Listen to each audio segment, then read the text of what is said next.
నా పేరు సునీత అండి. నేను ఇక్కడే రాజీవ్ నగర్ లో ఉంటాను. యాక్చువల్ గా వీళ్ళు హిల్ సిటీ డైరీ పెట్టినప్పటి నుండి ఫస్ట్ కస్టమర్ నేను.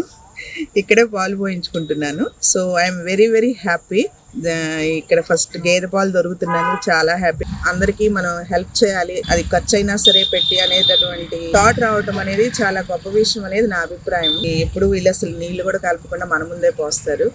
నేను చాలా మంది చెప్పాను నైబర్స్ కి, మీ ఇక్కడ బాగుందండి అని చెప్పి. అండ్ హెల్త్ పర్పస్ గా కూడా ఇప్పుడు టీవీలో కూడా చూపిస్తా ఉన్నారు, ప్యాకెట్ పాలలో కూడా ఏదో ఒకటి మిలావట్ వస్తుంది, కలుపుతున్నారు, మిక్స్డ్ చేస్తున్నారు. ఇవన్నీ చూసినప్పుడు హెల్త్ పరంగా భయం వేసేది. మనకు తెలియకుండానే మనం ఒక విషయం లోపలికి తీసుకుంటున్నామేమో అంటుంటే ఒక అభిప్రాయం ఉండేది. బికాస్ ఎక్కువ పాపులేషన్ తక్కువ సర్క్యులేషన్ అంటారు కదా, అలా అయి ఉండొచ్చు, నాకు తెలియదు. ప్యాకెట్ పాల వలన నష్టాలే ఉన్నాయి, కానీ తప్పక అందరూ దాని మీద డిపెండ్ అవుతున్నారు. సో మేము ఇక్కడికి షిఫ్ట్ అయ్యి వచ్చిన తర్వాత ఫస్ట్ హ్యాపీ అయిన ఇన్సిడెంట్ ఈ హిల్ సిటీ పాలు. Finally hill city is the best.